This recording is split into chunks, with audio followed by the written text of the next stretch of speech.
Ուրեմն վերջերս հատկապես անցյալ տարի աշնանը եւ հատկապես այս գարնանը շատ է խոսվում Երևանում փոշու մասին։ Փոշի, քամիների ժամանակ փոշի եւ այլն, ու մի քանի ուղղություն կա, թե ինչու է Երևանում փոշի։ Դրանցից մեկը ջրաբերի հանքերն են ավազային, որոնց թույլտվությունները իմ մոտ կա տեղեկանք 12 թույլտվության, որոնց թույլտվությունները տարբեր տարիների են տրվել 12, 12, 18, 22, 18, 12, 12 ու որից մեկը այս վերջերս է տրվել 0301-2025 թիվ։ Հիմա բոլորս այդ ճանապարհով երթևեկում ենք եւ շատ ամենածանրաբեռնված ճանապարհներից մեկն է, որ գնում ենք դեպի Սևան, ճանապարհի աջ եւ ձախ կողմերում տեսնում ենք այդ հանքերը, տեսնում ենք այդ փոշին, ճանապարհի վրա լցվող փոշին եւ քամու միջոցով Երևան բերվող փոշին։ Հիմա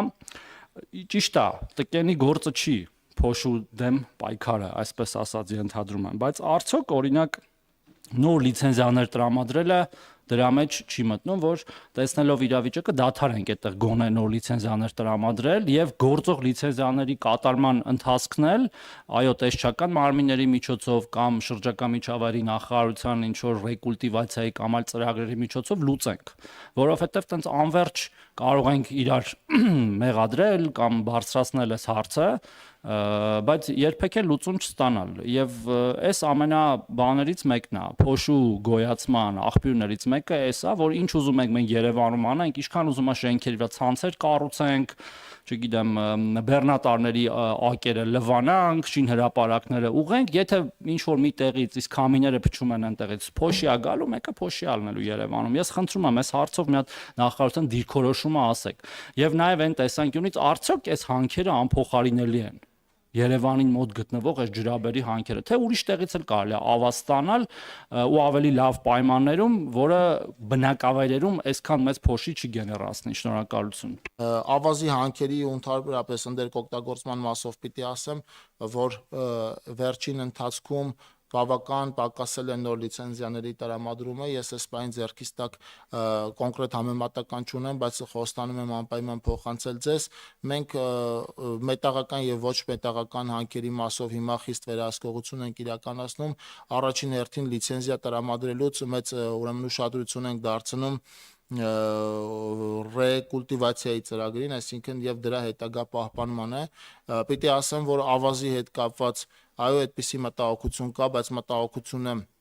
այս բանին շատ ավելի սրված է Արաքսի հովտում եւ մենք այնտեղ զերծ ենք մնում նոր լիցենզիաների տրամադրումից, մինչեւ ուրեմն լվացման հատուկ կայանի կառուցումը, որը հնարավորություն կտա առանց գետի հունին ուրեմն փոփոխություններ անելու ավազի արդյունահանում իրականացնել։ Արաքսի հովտում այս բանին այդ մասով խիստ սահմանափակումներ ունենք եւ արդեն տրված լիցենզիաների մասով էլ խիստ վերահսկողություն ունենք։ Կարող ենք քննարկել մեր Երևանյան հատվածներում ավելի զերծ մնանք լիցենզիաներ տրամադրելուց, չնայած պիտի ասեմ, որ վերջին ուրեմն մի քանի ամսվա ընթացքում լիցենզիաների քանակը էապես պակասել է եւ եթե չեմ սխալվում, այդպիսի առնվազն վերջի 3-4 ամսվա ընթացքում այդպիսի 1 կամ 2 դեպք ունի տարածքային կառավարման եւ ենթակառուցվածքների նախարարությունը։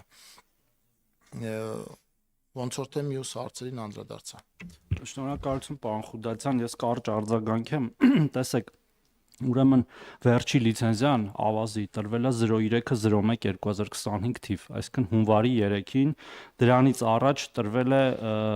30-12-2022 թիվ, այնպես չի, որ ամիսը մեկ լիցենզիա է տրվում, այսինքն եւ 3 տարի առաջ է տրվել դրանից, բայց նորը ամեն դեպքում տրվել է ու տրվել է մի կազմակերպություն, որը արդեն ունի 12-ից 35 թվականների լիցենզիա, ենթադրում եմ, այնպես մոտավորապես ընդլայնման նպատակով, ենթադրում եմ, տեղում չգիտեմ։ Հարցը հիմնականում հետևյալն է. պարզ է, որ ավազը պետք է շինարարության համար եւ ջրաբերը մոտ է Երևանին, որտեղ կենտրոնացած է շինարարության ամենամեծ ծավալը, բայց արդյոք մենք այս կոմպրոմիսին պիտի գնանք, որ քանի որ դա մոտ է եւ արդյոք չկան այլ հանքավայրեր, որոնք ոչ միջպետական ճանապարհի վրա են, ճանապարհն էլ է այդտեղ, ոչ ինչ որ լանդշաֆտն են փոխում կտրուկ։ Դուք տեսնում եք այդ սարերը ոնց են տենց ամիսների, տարիների ընթացքում իջնում, այդտեղ շուտով հարթավայր է լինելու, ոչ թե լեռնային լանդշաֆտ։ Եվ մենք չենք կարող ուղղորդել նույն հանքարդյունաբերությունը ուրիշ տեղեր, որոնք ավելի ընդունելի կլինեն նաև բնակլիմական եւ այդ շմագի տեսանկյունից։ Ասում եմ, նաև Երևանի պես քաղաք Հայաստանում դժբախտաբար չկա, որտեղ լավ կլիներ, որ փոքր քաղաքներ ունենայինք ավելի շատ, քան թե մի հատ միլիոնից ավել, բայց այդպես է ստացվել։ Ու այդ քամիներն էլ գալիս են դեպի Երևան, այսինքն այս տեսանկյունից է հարցին պետք նայել։ Շատ լավ, երևի լիցենզիայի տրամադրման հարցից հետ գամ։ Մենք միջինը ուրեմն մի լիցենզիա տրամադրելու տևողությունը տևում է 8 ամիս, 9 ամիս, մի տարի, հետեւաբար եւ անցնում է մի քանի գերատեսչություններով եւ հետեւաբար շատ մեծ հավանականությունը, որ այդ process-ը ընթացքի մեջ է եղել եւ տարածքային կառավարումը եւ ենթակառուցվածքների նախարարությունը ընդամենը վերջին փուլում արդեն ամբողջական process-ը ավարտելուց հետո տվել է լիցենզիա, սովորաբար այնտեղ որտեղ հնարավոր է զերծ մնալ լիցենզիաների տրամադրումից մենք այդտեղ հենց այդ տարբերակով էլ գնում ենք,